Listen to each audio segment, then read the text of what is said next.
Olá, pessoal. Bom, fazer uma tentativa aqui hoje de mudar um pouco essa explicação do CMSP, tá?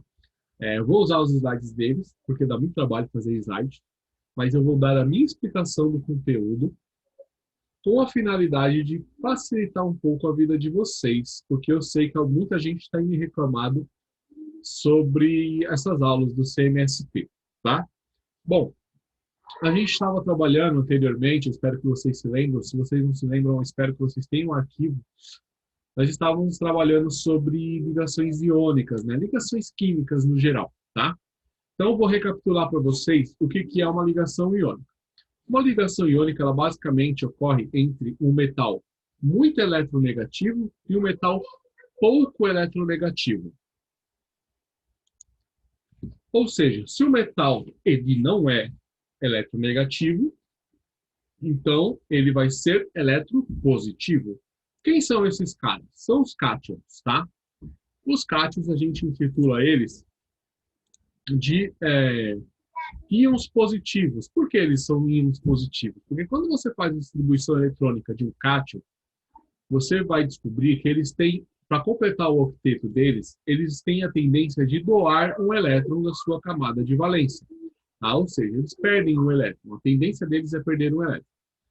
Em relação ao ânion, tá? Que é um íon negativo, o que acontece? Quando você faz a distribuição eletrônica dele, é muito mais fácil esse cara ganhar um elétron para atingir o octeto do que perder um elétron, tá? Perder vários elétrons, na realidade, para poder atingir a camada mais inferior dele, para atingir o octeto. Professor, ficou difícil, não entendi. Bom, vou mostrar para vocês aqui numa tabela periódica, tá? O que é uma ligação iônica melhor explicadinho. Bom, nós temos aqui, ó, os metais alcalinos e os metais de transição, tá? Esses carinhas aqui a gente intitula eles de semimetais, mas eles ainda são metais. E a partir desse pessoal aqui, ó, nós estamos falando de não metais, tá? Todo mundo aqui possui uma alta eletronegatividade, são elementos muito eletronegativos. Por serem elementos muito eletronegativos, então eles têm a tendência a receber elétrons. Se você pegar, por exemplo, o flúor, tá? O flúor, tá vendo aqui, ó, nessa distribuição eletrônica aqui, ele tem um S, 2, 2S2, 2P, 2, 2P6, na realidade, né? E 3S1. Professor, não sei o que é isso. Aqui é a distribuição eletrônica deles nos orbitais. Cada elemento tem uma determinada quantidade de orbitais eletrônicos, tá? Começando no orbital de maior energia, que é o orbital S. Aí o orbital S cabe 2 elétrons. No orbital 2S cabe mais 2 elétrons, tá? Aí quando você vai para o orbital P, cabe 6 elétrons. Por isso que aqui tem uma setinha para baixo, uma para cima, uma para baixo, uma para cima. E aí ele completa, né? Quando você faz a distribuição do flúor, ele tem 9 prótons, então ele vai ter 9 elétrons. Quando você faz a distribuição eletrônica do flúor, acaba aqui no 3s1. Então o flúor ele tem a tendência de perder esse único elétron, por quê? No segundo orbital dele, no orbital 2, ele vai ter 8 elétrons. Então ali ele se estabiliza, tá? Quando a gente vai para o oxigênio ele tem uma configuração um pouco diferente, tá?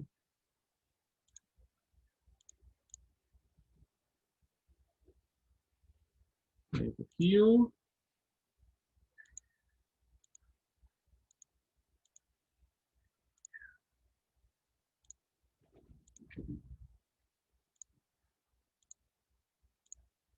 Aqui, ó.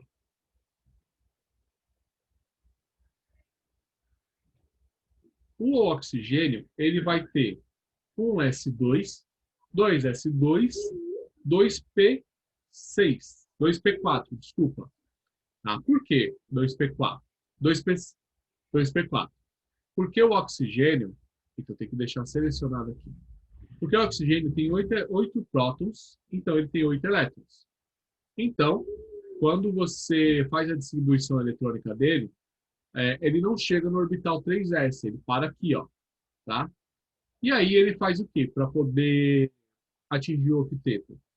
Ele recebe mais 2 elétrons para poder ficar com 8 elétrons nessa última camada, tá? O flúor recebe mais um, ó, para ficar com 8 elétrons nessa última camada e assim por diante, tá? É assim que acontece uma ligação química. Por exemplo, o sódio, olha o sódio aqui, ó. O sódio ele tem a tendência de perder esse único elétron aqui, ó, do 3s, para poder ficar com 8 elétrons nessa última camada. E o cloro, ele tem a tendência de receber um elétron para completar essa última camada. Então, fica assim.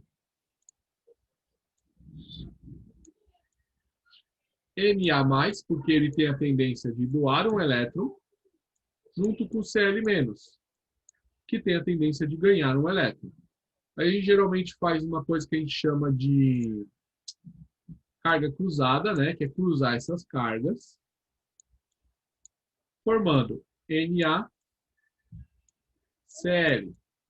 Essa molécula de NaCl, que é o nosso sal de cozinha, o que está acontecendo aqui é que o sódio, que tinha um elétron, está doando esse elétron para o cloro, tá?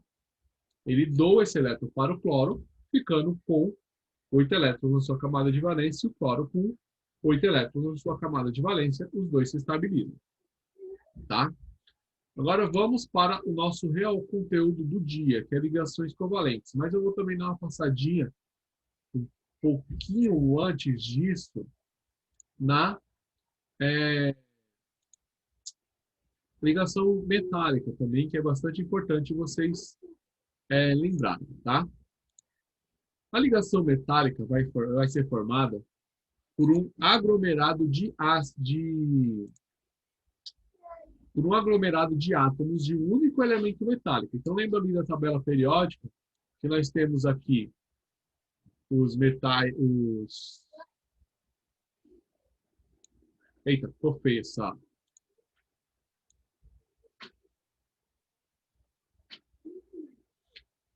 Tabela periódica, tá? Então, a gente tem aqui, mais ou menos aqui, ó, os metais. Então, toda essa área aqui, ó, em amarelo aqui, ó, são metais, tá? Então, quando esses metais, por exemplo, o ferro está mais ou menos aqui. Quando o ferro ele se liga, ele se une para fazer uma barra de ferro, por exemplo, ali nós só temos átomos de ferro. Como que esse ferro ele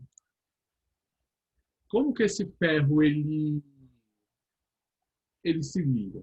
Na realidade, os átomos de ferro vão se juntando através da sua camada de valência, da sua eletrosfera, formando ali um aglomerado de átomos de ferro.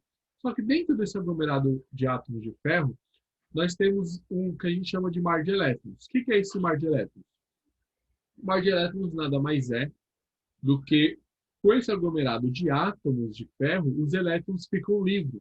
Por isso que metais são bons condutores de eletricidade. A eletricidade nada mais é do que a corrente de elétrons que passa por um determinado um sólido ou um líquido, tá? E os metais, como eles têm os elétrons livres na estrutura metálica que ele forma, então nós vamos ter aí uma boa condução elétrica.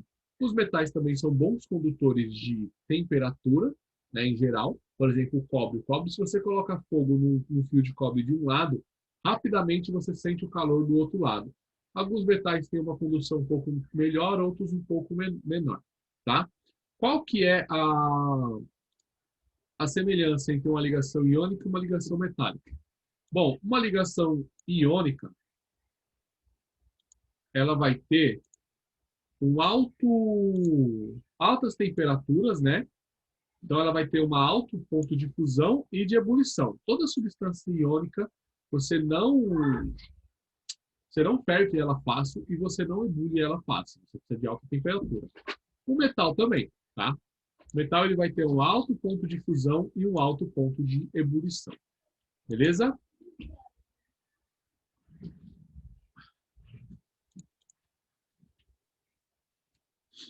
Bom, agora vamos falar das ligações covalentes. Na natureza, como está dizendo aqui, ó, os átomos eles não vão estar livres, tá? Toda vez que você falar de gases, gás hidrogênio, gás oxigênio, gás nitrogênio, nós vamos estar vendo que esses átomos eles não estão livres. Apesar de constituírem substâncias puras, eles vão sempre estar ligados a um outro átomo igualzinho a eles. A gente chama isso de moléculas diatômicas. Por que diatômica? Porque ela tem dois átomos iguais, tá?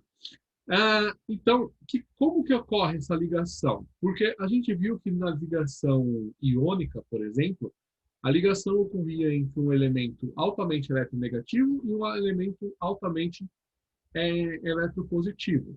Na ligação covalente, essas ligações elas vão ocorrer com elementos que têm a mesma eletronegatividade. Ou seja, quando você tiver dois átomos de oxigênio ligados, eles vão estar ligados por um compartilhamento de elétrons. Por exemplo, oxigênio, gás butano, etanol, nitrogênio e o hidrogênio, tá? Como que acontece isso? Olha aqui, o átomo de hidrogênio, nós temos o átomo de hidrogênio, ele tem um próton e um elétron, tá? O átomo de hidrogênio não possui nêutron. O que acontece? O átomo de hidrogênio só tem um elétron na camada de valência. Então, ele precisa ganhar mais um elétron para poder se estabilizar. Então, o que acontece? Um átomo de hidrogênio encontra outro átomo de hidrogênio e ocorre aí uma atração entre eles e eles passam a compartilhar elétrons. Então, aqui nós temos uma atração. Tá? Nós temos, sim, uma pequena repulsão, porque negativo com negativo se repele, positivo com positivo também se repele, tá? Agora, quando a gente tem uma atração entre esses dois, então o que acontece? Eles acabam formando uma ligação que a gente chama de covalente, tá? Agora, uma parte estranha aqui é que eles representaram o átomo de hidrogênio com um nêutron aqui. Só que o átomo de hidrogênio não possui nêutrons. Então, essa parte está um pouquinho errada, tá? Para que dois átomos de hidrogênio possam se ligar e formar o H2, a força de atração ela deve ser maior do que a força de repulsão, tá? Por quê? Como eles precisam formar a molécula chamada H2, então o que acontece? Aqui, ó, imagine um hidrogênio com um elétron, outro hidrogênio com outro elétron, tá? O que acontece? Para eles estabelecerem a regra do octeto, eles se unem por um compartilhamento. Então, eles passam a dividir um elétron que eles têm entre eles. Tá? É essa a força que ocorre. Então, como se trata do mesmo elemento, né, as atrações entre um elétron e o outro de um átomo são da mesma magnitude. Tá? Então, a gente conclui que nesse modelo, os elétrons são igualmente compartilhados pelos dois átomos. Isso é, um elétron passa a pertencer a ambos os átomos. E a ligação química que ocorre com o compartilhamento de elétrons vai ser chamada de ligação covalente. E assim a gente tem a molécula de H2, que é dois átomos de hidrogênio, do mesmo jeito que nós vamos ter O2, do mesmo jeito que nós vamos ter N2 e assim por diante. Até mesmo o CH4, por exemplo, que é o metano, que também está no nosso ambiente, CH4 é uma ligação covalente. O carbono ele precisa de 4 elétrons para completar a camada de valência dele. O hidrogênio precisa de 1. Então, o carbono se liga a 4 hidrogênios para estabelecer seu octeto. E cada hidrogênio dessa ligação consegue estabelecer a sua valência através de um único compartilhamento de elétron com um elétron do carbono. Tá? Porque se vocês pegarem a tabela periódica, voltemos à tabela periódica.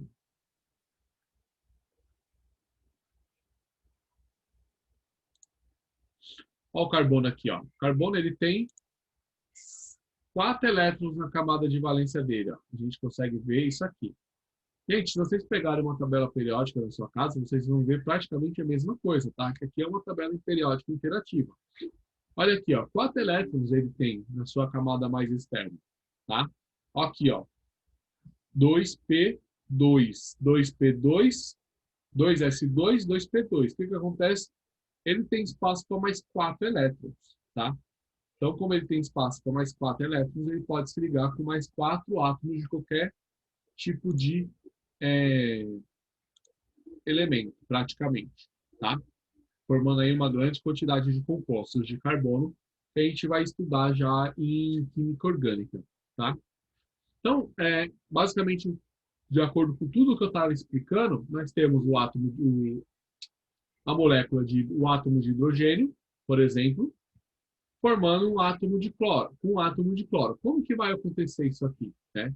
Para que átomos de hidrogênio e cloro possam se ligar e formar o HCl, que é o ácido clorídrico, como devem ser as forças de atração e repulsão, né?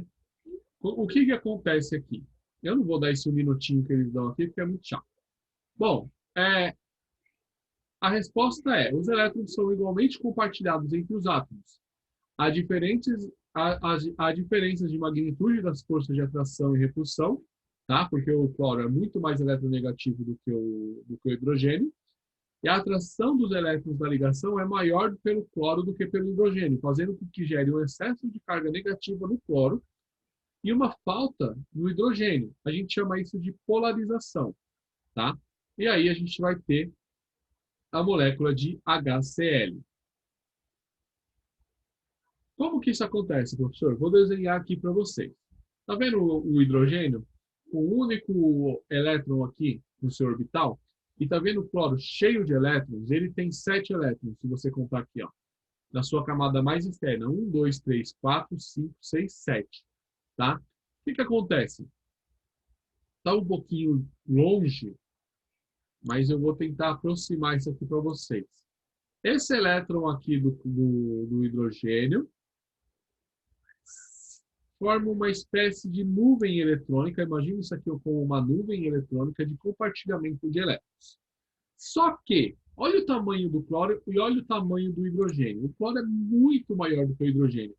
Então, a carga de atração que o cloro forma aqui é muito maior do que a do hidrogênio. Isso gera uma descompensação de cargas, né? O que acontece é que essa carga do hidrogênio é puxada muito fortemente na direção do cloro. Esse elétron aqui que pertence ao hidrogênio, ele é puxado nessa direção com muita força.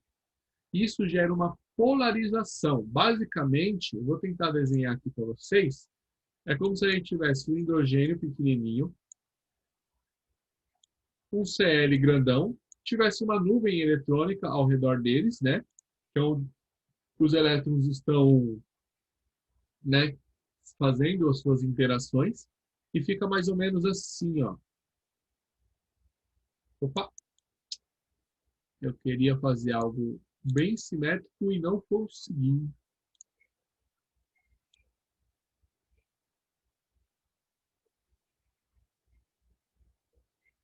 Vendo? Tá vendo que aqui o espaço do cloro é bem maior? É justamente por causa dessa interação da nuvem eletrônica do cloro. Isso a gente chama de polarização.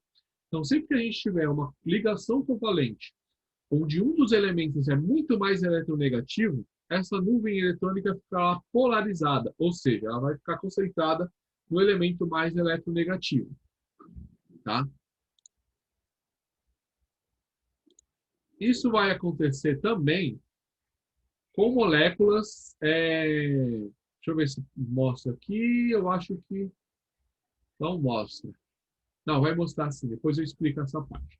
Aí daqui a pouco eu vou explicar como que isso acontece quando nós temos moléculas diferentes de atômicas, né? Por exemplo, aqui a gente falou sobre a polaridade entre uma molécula com 2 átomos. Eu vou explicar daqui a pouco como que essa polaridade vai ocorrer quando a gente tiver uma molécula com mais de um átomo. Então, ó, a gente está falando muito de eletronegatividade. Quando você tem uma tabela periódica, todos os elementos dessa parte aqui da direita da tabela periódica são muito mais eletronegativos do que os átomos da esquerda da tabela periódica, tá? E o hidrogênio, ele está aqui. Então, ele não é um metal, tá? Mas ele também não tem uma eletronegatividade muito grande, só que ele não é um metal, apesar dele estar aqui. Ele só está aqui porque ele só tem um elétron e um próton, por isso que ele está aqui, tá? E aqui, ó, a partir do carbono, tá? Nós temos os semimetais e os ametais. Semimetais são esses carinhas aqui, ó. Esse pessoal aqui é semimetal, tá? E esse pessoal aqui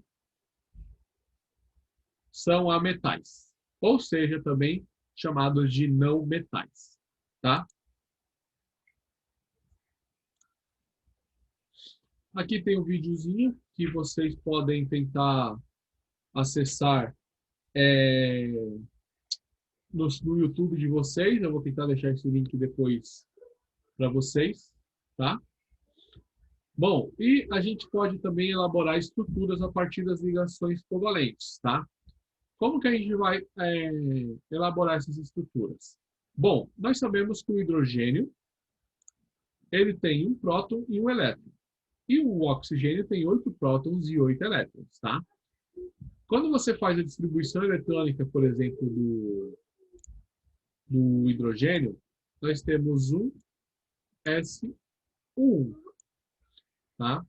E do oxigênio, nós temos um S2, 2, S2, 2P2, tá? Não, 2P4, desculpa.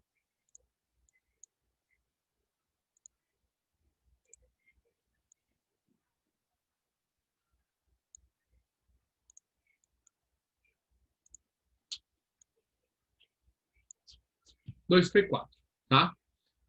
Essa aqui é a camada de valência do oxigênio, tá? Tá vendo aqui, ó? Temos 2 elétrons, mais 2, mais 4, 6. 1, 2, 3, 4, 5, 6. Essa é a camada de valência, tá? A camada mais interna não é a camada de valência. E o hidrogênio, ele só tem um elétron, então nós temos aqui uma camada de valência. Como que isso aqui ocorre, professor? Bom, basicamente, nós temos esse elétron aqui formando uma nuvem eletrônica com outro elétron, e esse elétron aqui formando uma nuvem eletrônica com esse elétron. Aí nós temos o compartilhamento de elétrons. Com esse compartilhamento de elétrons, o oxigênio ganha mais 2 elétrons nessa camada, ficando um pouco diferente do que ele costuma ficar, tá?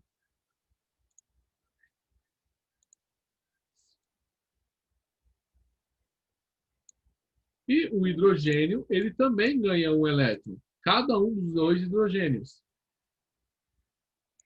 Isso aqui era para ser um 2. Certo? E é isso que acontece numa ligação covalente. Só que o oxigênio ele tem uma repulsão, uma atração muito maior do que o hidrogênio. Então, quando a gente tem uma molécula e, além disso, formam pequenas nuvens eletrônicas aqui, ó, que a gente chama de pares isolados, tá vendo? Isso são pares isolados. Então, a molécula desses pares isolados aqui, ela fica assim, ó. O oxigênio como átomo central, com 2 pares isolados. Isso forma uma repulsão nas 2 nuvens eletrônicas. Essas linhas representam nuvens eletrônicas, tá, gente? E a molécula de água fica desse jeito, tá? Então, nós temos 2 nuvens eletrônicas, 2 ligações químicas, que também são nuvens eletrônicas, ficando dessa maneira. Desta forma, nós temos aí também que levar em consideração que o oxigênio ele é muito mais eletronegativo, então ele puxa a nuvem eletrônica na sua direção. vendo? Só que aqui a gente costuma pensar em vetores, né? Que pode ficar um pouco difícil para vocês entenderem. Mas como ele está puxando aqui, ó, imagina que eu continuo essa seta. Ó. Tá vendo que essas setas elas se cruzam e não se anulam? Então, como elas se cruzam e não se anulam, nós temos uma molécula que a gente fala que ela é polar. Tá? Agora, se nós tivéssemos uma molécula simétrica, por exemplo, é... isso é hipotético, tá, gente? Não existe essa molécula que eu... Não, vamos desenhar uma molécula aqui. Ó. Vamos desenhar uma molécula de carbono, de metano. Tá? O metano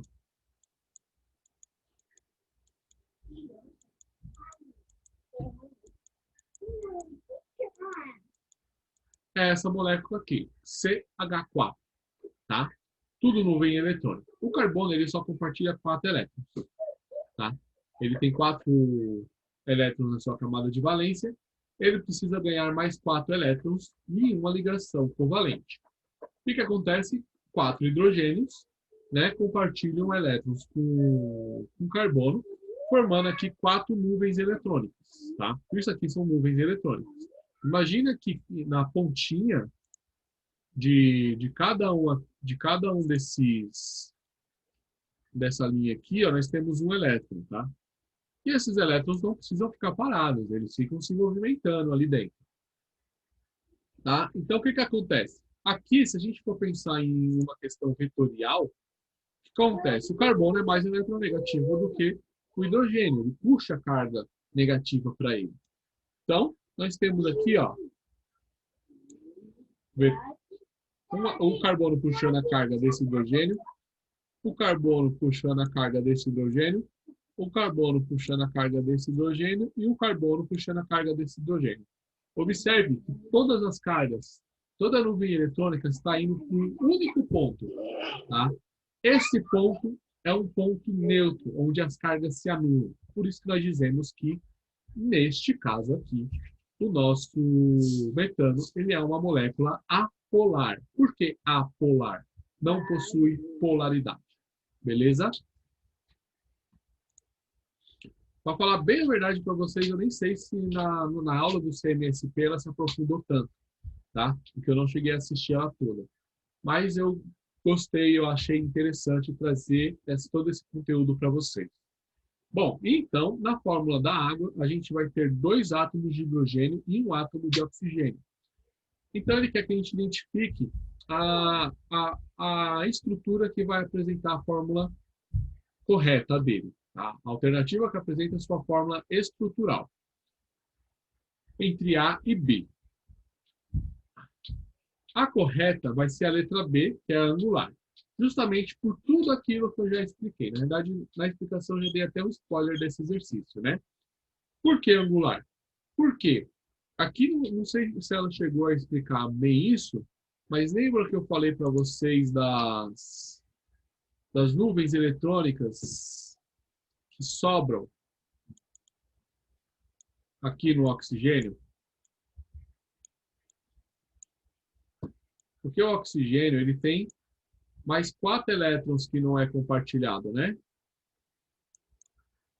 Ele tem mais 4 elétrons que não participam dessa ligação. Esses 4 elétrons, eles acabam formando umas nuvenzinhas eletrônicas aqui, ó. Tá? Essas nuvens eletrônicas, elas geram uma repulsão, tá? Elas repelem o máximo possível uma das outras, tentando manter a maior distância possível, porque são tudo cargas negativas. Isso gera uma ligação angular, que a gente chama, tá? Com um ângulo de 104 graus, tá? Por isso que a água, geralmente, a gente representa ela daquela formulazinha que a gente sempre costuma fazer. Desta maneira aqui, tá? Então, essa vai ser a fórmula estrutural. Quando a gente falar de fórmula molecular, H2O. Beleza? Ó, gás carbônico. Contém 2 átomos de oxigênio e um de carbono. Indica a alternativa que apresenta a sua fórmula estrutural, A ou B. Qual que vai ser? Qual que vocês acham? Vocês acham que vai ficar desse jeito? Notem que, lembra que eu falei para vocês que o carbono ele tem 4 elétrons na sua camada de valência? Ele tem 2 elétrons na camada menor. Depois, a sua camada mais externa, ele vai ter mais 4 elétrons. Tá? Se ele tem 4 elétrons, então o carbono ele pode compartilhar 4 elétrons. Mas se o carbono está ligado a um oxigênio que precisa de mais 2 elétrons, o oxigênio precisa ganhar mais 2 elétrons para poder completar o seu octeto. Peraí, deixa eu desenhar isso aqui de uma maneira melhor para vocês entenderem.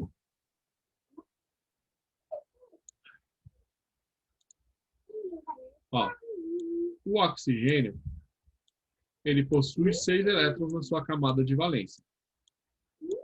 Tá? E o carbono possui 4 elétrons. Aqui o carbono ele está se ligando a 2 átomos de oxigênio.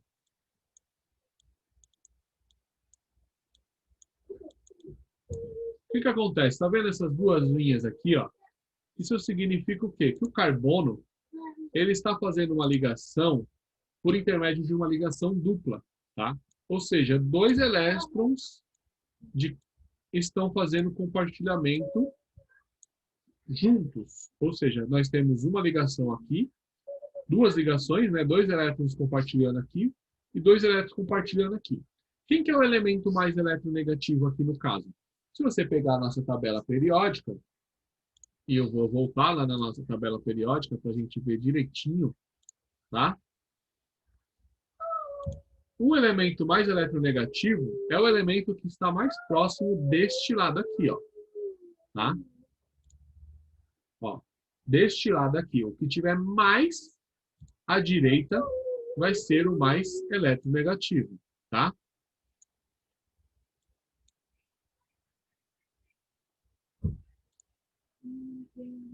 Quem que vai ser o mais eletronegativo entre o carbono e o oxigênio? O oxigênio é mais eletronegativo, tá? Se o oxigênio é o mais eletronegativo, então os vetores estão como? Aqui. Puxando aqui para cá e aqui para cá, tá? Mas notem, aqui no meio, que é o carbono, nós temos uma carga se anulando, porque está puxando na mesma intensidade, quase como se fosse 2 pessoas com a mesma força brincando de cabo de guerra, tá? Então, ninguém vai para nenhum lado. Por isso, nós vamos ter uma molécula apolar, desculpa, tá? E qual que vai ser o ângulo dessa molécula? O carbono não ficou com nenhum orbital livre, né? Nenhum orbital não ligante, não sobrou elétron do carbono aqui para criar repulsão. Então, nós vamos ter aqui que a A vai ser a resposta correta. Vamos ver?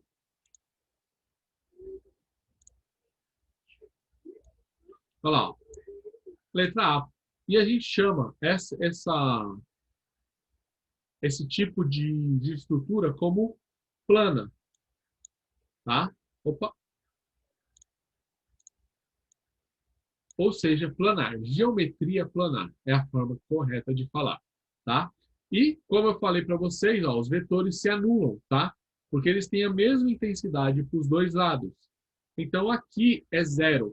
Quando a gente fala U igual a zero, a gente fala que a molécula é apolar. Se a gente tiver U diferente de zero, que eu acho que era o caso da molécula lá de cima, ó, tá vendo aqui, ó? U diferente de zero, a molécula é polar. Por quê? Esse U significa a força vetorial dela, tá? E quando a gente tiver U igual a zero, ela vai ser apolar. Beleza? Espero que tenha ficado claro para vocês. Tá? Aqui eu vou deixar para a gente fazer no Forms. Tá? Se você tiver curiosidade não aprendeu direitinho, ou vocês me procurem, ou vocês assistem o vídeo do CMSP, porque eu acho que eles vão dar a resposta aqui. Beleza? Bom, apenas a C possui ligação. Aqui já é a resposta lá. Eu não vou falar. Então, do que nós falamos hoje? Nós falamos sobre ligação química, eletronegatividade, ligação covalente e geometria da polaridade. Todas elas se interrelacionam, tá? Quando a gente está falando sobre uma ligação química, ela pode ser ela pode ser iônica, covalente e metálica. A iônica e a covalente, elas têm relação direta com a eletronegatividade dos átomos, dos elementos que vão constituir a matéria. Quando a gente estiver falando de uma ligação metálica, nós estamos falando de uma substância simples entre metais. Lógico que a substância simples entre metais também pode ter ligas, tá? Mas aí é um outro caso.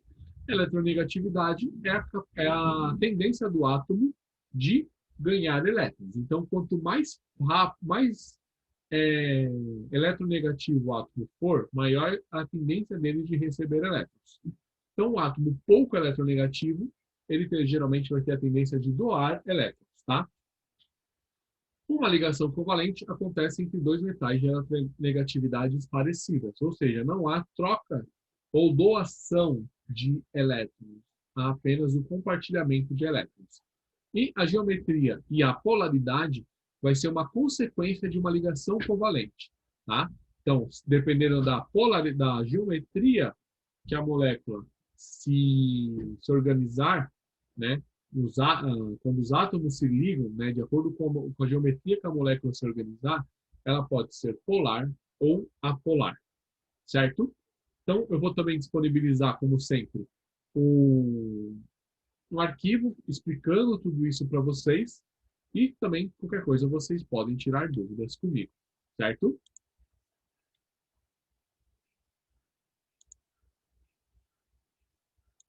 Bom, aqui é a pergunta que eles sempre fazem, e aí vocês, qualquer coisa, me respondam. Aqui tem algumas sugestões, né, de atividades para vocês entenderem um pouco melhor. E, em vez de obrigada, eu vou falar obrigado, certo? Bom, galera, espero que vocês tenham gostado, né, dessa videoaula que eu gravei para vocês, tá? Eu procurei aí, né, uma maneira mais fácil de levar o conteúdo para vocês. E aí eu gostaria também de um feedback de vocês no final, falando, professor, gostei, não gostei, você fez papel de bobo, não precisava, e vamos lá, beleza? Bom, é isso aí, galera.